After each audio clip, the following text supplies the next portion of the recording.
সত্যি কথা বলতে মিন নিয়ে বলার কিছু ছিল না এই কবছর। এবার মিনের নিয়ে বলার মতো জায়গা আসছে বা ক্ষেত্রটা তৈরি হচ্ছে। এতদিন মিনের সাপেক্ষে বৃহস্পতি ৩-এ বসেছিল, এবার আস্তে আস্তে 4th হাউসকে সে যাবে, 4th হাউসের দিকে যাচ্ছে। তার মানে বৃহস্পতি এবার রাশির অধিপতি, বৃহস্পতি দশমের অধিপতি, সে এবার 4th হাউসে যাবে এবং দশমকে সে দৃষ্টি দেবে। এবং যখনই দেবে তখনই মিনের যে জায়গা অর্থাৎ কর্মের জায়গায় সবার আগে মিন যেটা করবে কি, এখন একটা এক্সপ্যানশন আসতে চলেছে কর্মের জায়গায়, বৃহৎ কারক জায়গায় মিন কিন্তু এবার আস্তে আস্তে যাবে। এতদিন মিনের যদি ভাবনা এইটুকু ছিল, তো এবার তার কাজ নিয়ে ভাবনাটা বাড়তে আরম্ভ করবে।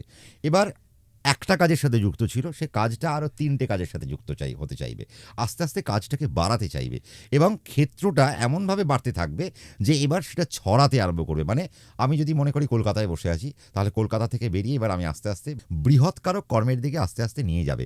এতদিন যে চিন্তাভাবনা ছিল যে না আমি ছোটোতেই আছি, ভালো আছি, না এবার আর আমার ছোটোতে ভালো নেই, এবার আমার জিনিসটাকে বৃদ্ধিমূলক জায়গায় নিয়ে আসতে হবে, একটা সুন্দর জায়গায় পর্যবসিত করতে হবে, সেটা হবেও।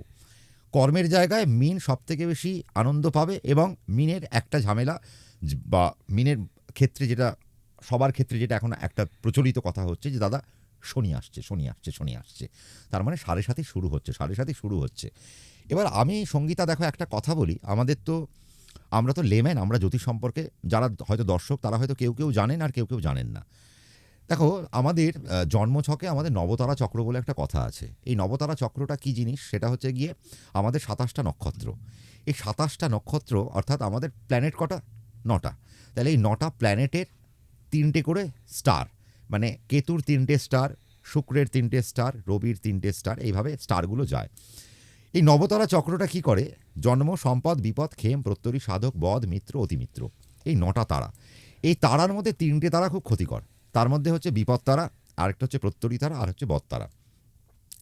এবার তুমি ভাবো যার মীন রাশি, মীন রাশিতে কটা নক্ষত্র পাবো আমরা, মীন রাশিতে আমরা 3টে নক্ষত্র পাবো। আমরা একটা পূর্ব ভাদ্র পাবো, একটা উত্তর ভাদ্রপদ নক্ষত্র পাবো, আর একটা রেবতী পাবো। আমি ধরে নিলাম পূর্ব ভাদ্রপদ নক্ষত্রে শনি যখন ঢুকবে, তার মানে তোমার জন্ম নক্ষত্রে ঢুকলো। যখন যার পূর্ব ভাদ্রপদ নক্ষত্র, যখন শনি যখন উত্তর ভাদ্রপদ নক্ষত্রে ঢুকবে, তার মানে পূর্ব ভাদ্রপদ নক্ষত্রের হিসেবে শনি কোথায় যাচ্ছে, দ্বিতীয় নক্ষত্রে, তার মানে জন্মের পরে সম্পদে যাচ্ছে। তাহলে এবার শনিকে, শনি তোমার রাশির একাদশপতি, তাহলে একাদশপতি যখন সম্পদের উপর দিয়ে হাঁটতে হাঁটতে যাবে, কি দেবে, সম্পদই দেবে, ওয়েলথ দেবে, তার মানে জেনারেট করবে। তাহলে বিপদ আমার কি, তার মানে শনি ঢুকলেই বিপদ না। দেখো শনি একটা রাশিতে অনেকক্ষণ থাকে, 2.5 বছর থাকে। এই রাশিতে 2.5 বছর থাকতে থাকতে সে এই যে নক্ষত্রগুলো পাস করে তার একটা সার্টেনিটি আছে। এই যে কতক্ষণ শনি সেই নক্ষত্রের উপর দিয়ে হাঁটতে হাঁটতে যাবে, তাহলে শনি যখন জন্ম নক্ষত্রের উপর দিয়ে হাঁটতে হাঁটতে যাবে সে কিছু বেনিফিট তুলবে। শনি যখন সম্পদে হাঁটতে হাঁটতে যাবে সে কিছু ওয়েলথ দেবে। শনি যখন বিপদে আসবে তখন বিপদ দেবে, তার আগে সে বিপদ দেবে না। শনি যখন আবার খেমে যাবে তখন সে জনকল্যাণমূলক জায়গা তৈরি করবে। শনি যখন বিপদ ছেড়ে সে যখন আবার প্রত্যরিতে যাবে সে শত্রু তৈরি করবে। তার মানে আমাদের 7.5 বলে কিছু হয় না। আমরা নক্ষত্র যখন একটা প্ল্যানেট যখন নক্ষত্রগুলো চেঞ্জ করছে তখন তার ফল দেওয়ার যে অ্যাসপেক্টটা সেটা আস্তে আস্তে চেঞ্জ হয়ে যাচ্ছে। আজকে মীন রাশির ক্ষেত্রে দেখো একটা বিরাট বড় জায়গা আসতে চলেছে। আজকে মীন রাশির যাদের উত্তর ভাদ্রপদ নক্ষত্র জন্ম, তাহলে শনি যদি পূর্ব ভাদ্রপদে থাকলো, তার মানে অতি মিত্রে থাকলো, তার মানে সে এখন সহায়ক, সে আমাকে মিত্র সুলভ জায়গাগুলো দিয়ে দিয়ে দিয়ে দিয়ে নিয়ে যাবে। যদি কারো রেবতী নক্ষত্র হয় তাহলে শনি মিত্র নক্ষত্রে থাকবে, অতি মিত্রে থাকবে না, মিত্রে থাকবে। তার মানে শনি আসাটা তো ভালো, খুব একটা খারাপ নয়, ক্ষতি তো হবে না। ক্ষতি তো হচ্ছে না। কখন ক্ষতি, আমাকে আমাকে টেনশন আমাকে কখন দেবে, যখন আমার বিপদ নক্ষত্র, যখন আমার প্রত্যরী নক্ষত্র, আর যখন আমার বধ নক্ষত্রে যাবে। তাহলে সেইটুকু সময় আমি একটুখানি দাঁড়িয়ে গেলাম বা আমি সেই সময়টা নিজেকে একটু পজ দিয়ে দিলাম। এই জায়গাগুলোর জন্য কিন্তু দেখো অনেকে হারিয়ে ফেলে। আজকে মীন রাশির জন্য এত বড় একটা সেক্টর তৈরি হতে চলেছে। শনি একাদশপতি সে রাশিতে আসছে, ভাবো, তার মানে আমাকে নৈসর্গিক সফলতা দেবে। শনি দ্বাদশপতি সে রাশিতে আসছে, তার মানে আমাকে দেশ ঘোরাবে, দুনিয়া ঘোরাবে, দেশ দুনিয়াদারি শেখাবে সে। দুনিয়াদারি কি জিনিস এতদিন তো আমরা জানি না, যে আমার জীবনের শত্রুকে, আমার জীবনের মিত্রকে, এতদিন তো আমি এক থালায় ভাত খেয়েছি আমার শত্রুর সাথে। এবার শনি এসে তোমাকে চেনাবে, পয়েন্ট আউট করবে, এ হলো তোমার শত্রু, এ হলো তোমার মিত্র। তাহলে এই জায়গাগুলো কিন্তু মীন রাশির জন্য তৈরি হতে চলেছে। দেখো ফাইন্যান্সকে এক্সপ্যানশন করলো, কর্মকে এক্সপ্যানশন করলো, যাচ্ছে কোথায়, মায়ের বাড়িতে। কে, বৃহস্পতি কোথায় যাচ্ছে, মায়ের বাড়িতে, চতুর্থ ভাব। তাহলে মাতৃভাবকে সে আস্তে আস্তে প্রস্ফুটিত করলো। তার মানে মীন রাশির জাতক জাতিকারা মামা বাড়ি থেকে সম্পত্তি পেতে পারে, মায়ের থেকে সম্পত্তি পেতে পারে, মায়ের শরীর স্বাস্থ্য ভালো হতে পারে, মাতুল গোষ্ঠীর যদি কোনো সমস্যা ছিল সেই সমস্যা আস্তে আস্তে এখন আস্তে আস্তে মীন রাশির সলভ হতে আরম্ভ করবে। এটা গেল এক। শনি যখন দ্বাদশপতি রাশিতে চলে যায় তখন দেশ দুনিয়া ঘোরায়, তার মানে আমি এখন বিদেশের সুযোগ পাবো, আমি এখন বাড়ি থেকে দূরে যদি কর্ম নিয়ে চলে যাই তাহলে তার সুযোগ আমি এখন ভালো পাবো, ডেফিনেটলি পাবো। কিন্তু হ্যাঁ, শনি যখন চন্দ্রে আসে তার একটা ইকুয়েশন তৈরি হয় কি, চন্দ্র ফাস্ট অ্যান্ড ফিউরিয়াস, শনি বৃদ্ধ। এবার দেখো একটা জিনিস, আমি যদি আমার ঠাকুমার সাথে পুজো দেখতে বেরোলাম, আমার ঠাকুমার বয়স হচ্ছে 70 বছর, আমার বয়স 22 বছর, তা আমি 22 বছরের ছেলে যত দৌড়তে পারবো, আমার ঠাকুমা কি তত জোরে দৌড়তে পারবে? নিশ্চয়ই না। তাহলে আমি যদি ঠাকুমার সাথে ঠাকুর দেখতে বলি তাহলে আমার পরিস্থিতি কি হতে হবে, আমাকে কি কন্ট্রোল করতে হবে, আমাকে ঠাকুমার মতো করে যেতে হবে। তার মানে রাশিতে শনি আসছে, ঠাকুমা আসছে বা ঠাকুরদা আসছে, তার অত চলার ক্ষমতা নেই, সে ধীরে ধীরে চলে। রাশির কাজ কি, চন্দ্র সোয়া দুদিনে একটা রাশি থেকে আরেকটা রাশিতে বেরিয়ে যাচ্ছে, ঠিক সেই শনি একটা রাশি থেকে আরেকটা রাশিতে বেরোতে 2.5 বছর লাগে, তাহলে দিন আর বছর, তাহলে ভাবো কত তাহলে এই কন্ট্রাডিকশনটা যেন না হয়, তার মানে শনিকে অ্যাকসেপ্ট করতে হবে। এখন মীন রাশিকে শনির মতো করে চলতে হবে, পজ দিয়ে দিয়ে ধীরে ধীরে ধীর স্থির হতে হবে। আমি প্ল্যান করলাম, প্রোগ্রামিং করলাম, বাট এক্সিকিউশন এখন না।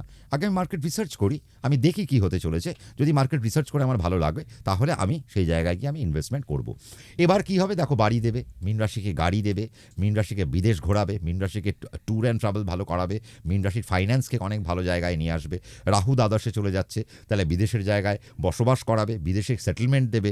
যারা বিদেশে বসে রয়েছেন চাকরি নিয়ে, তাহলে সেই সমস্ত জায়গায় তারা এখন পিআর পেয়ে যাবে, আর বাড়ি আসার কোনো আর যোগ্যতা তাদের রইল না, কারণ রাহু এখন অনেক দিন পর্যন্ত তার ষষ্ঠ অবধি ক্রস করবে। তার মানে বহুদিনের জন্য এখন মীন রাশির জাতক জাতিকারা বিদেশে সেটেলমেন্ট হয়ে গেল। মীন রাশির জাতক জাতিকারা প্রচণ্ড ইনভেস্ট করতে ভালোবাসে। কী ধরনের ইনভেস্টমেন্ট? তারা বাড়িতে ইনভেস্ট করতে ভালোবাসে না, গাড়িতে ইনভেস্ট করতে ভালোবাসে না।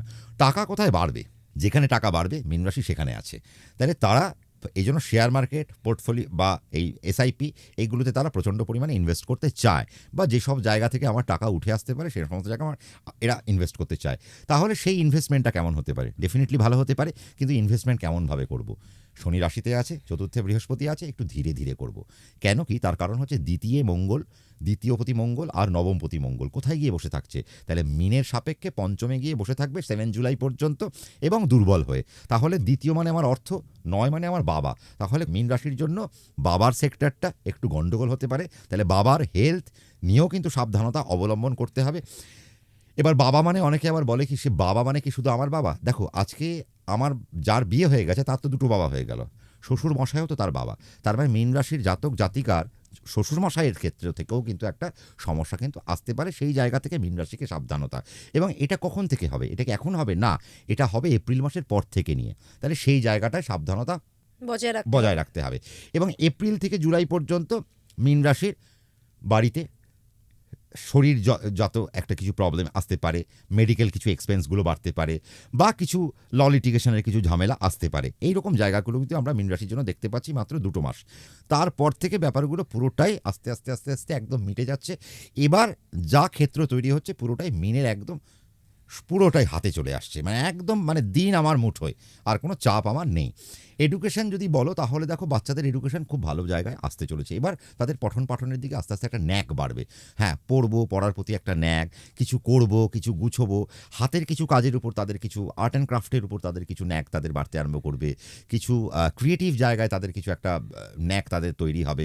এবং যদি মীন রাশির জাতক জাতিকারা 2025 আর 26কে যদি টার্গেট করে যে মেডিকেল জয়েন্টে আমরা ক্র্যাক করতে চাইছি, তাহলে তাদের জন্য বেস্ট একটা অপশান হতে পারে। রিসার্চ ওরিয়েন্টেড জায়গায় হয়তো একটু ধাক্কা খেতে পারে মীন রাশির জাতক জাতিকারা, বাট ওভারঅল যদি আমি বলি প্রাইমারি এডুকেশনের জায়গায় মীন রাশির কিন্তু একটা বহাল জায়গায় রয়েছে। মাধ্যমিক উচ্চ মাধ্যমিক পরীক্ষার্থীদের রেজাল্ট আশানুরূপ হবে, এবং এরা যে টার্গেটগুলো করতে চাইছে, মাধ্যমিক উচ্চ মাধ্যমিকের পরীক্ষার্থীদের রেজাল্ট অনেকটাই ভালো হবে। তবে এরা যে জায়গাগুলো টার্গেট করতে চাইছে সেগুলো ফুলফিল হবে। খালি হায়ার স্টাডি যারা করতে চাইছে বা বিদেশে গিয়ে পড়াশোনা করতে চাইছে, রিসার্চ যেটা করতে চাইছে, সেই জায়গায় কোনো না কোনো একটা ট্রাবল আসতে পারে, বা আমার সাবমিট হলো না। কিন্তু প্রাইমারি এডুকেশনের জন্য বছরটা কিন্তু ব্যাপক ভালো। ফাইন্যান্স, মেডিকেলের পেছনে খরচা হতে পারে কতক্ষণ পর্যন্ত? জুলাই পর্যন্ত অল্প বিস্তর খরচ হতে পারে। হ্যাঁ, রক্তের জায়গা থেকে মীন রাশিকে প্রচণ্ড পরিমাণে সাবধানে থাকতে হবে। ব্লাড রিলেটেড জায়গা থেকে কোনো রকম সমস্যা যেন না আসে, রক্তের দূষণ যেন না হয়। বডিতে কিছু পিম্পলস হতে পারে, টিউমার হতে পারে, মেয়েদেরও কিছু টিউমার, এবং ব্রেস্টে লাম্প হতে পারে। এইরকম একটা জায়গা কিন্তু মীন রাশির জাতিকাদের জন্য একটা কিন্তু দেখা যাচ্ছে।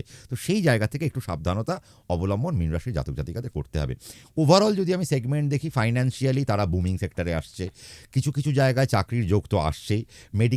মেডিকেলের সাথে যারা যুক্ত রয়েছে তারা আফটার এপ্রিল ভীষণ ভালো পেতে চলেছেন, এবং মেডিকেল যারা এমআর যারা তারাও খুব ভালো জায়গায় যাবেন। মেডিকেলের যে কোনো সেক্টরেই যারা যুক্ত থাকছেন না কেন ভালো জায়গা পাবে। যারা গুপ্ত বিভাগে রয়েছেন এপ্রিলের পর থেকে আস্তে আস্তে গুপ্ত বিভাগে ভালো জায়গা পাবেন। এই সমস্ত ডোমেনগুলো আস্তে আস্তে একটা ভালো জায়গা আসতে চলেছে, আসছে। মীন রাশির জন্য বেসিক্যালি 2025 সাজিয়ে গুজিয়ে উঠছে, আসছে। মানে বলে না দেবী আসছেন, মা আসছেন, তার মানে সেজে ভয় গুজে। পাওয়ার কিছু নেই মীন রাশি, যে মীন শনির রাশিতে 7.5 শুরু হচ্ছে বলে। এ বাবা, মীন রাশি ব্যাপারটা হচ্ছে এখন জ্যোতিষীরা তোমাকে ভয় দেখিয়ে মানে ঘরের কোণে পাঠাতে চাইবে। কেন জানো তো? তার কারণ হচ্ছে জ্যোতিষীরা খুব চালাক। জ্যোতিষীরা দেখে যে শনি যখন রাশিতে এসে, তার মানে এর এখন জীবনে প্রচুর উন্নতি হবে, এর এখন জীবনের প্রচুর উন্নতি হবে, একে ভয় ধরাও। শনি রাশিতে এসছে, তোমার উন্নতি আটকে যাবে।